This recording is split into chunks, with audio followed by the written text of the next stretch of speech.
Vai, seu Deus. Aí, gente, vocês que nunca viram trabalhar, ó. Aqui quando eu tô, eu ralo, ó. Eu vim pra engomar e tô lavando a cadeira, ó. Eu tô pra me moer cana. Aí, ó. Garrafinha, se vocês quiserem. R$5 um litro, geladinha. A garrafinha, pois é. R$5, fresquinha, limpinha. Da natureza, sem química.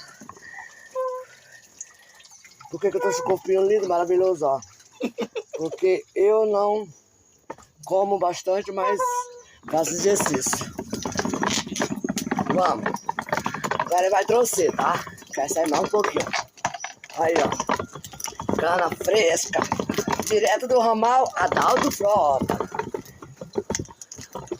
Eita, gente. Tem hora que o bicho empanca, ó. Mesmo, né? Mas vai. Aê. Cansei.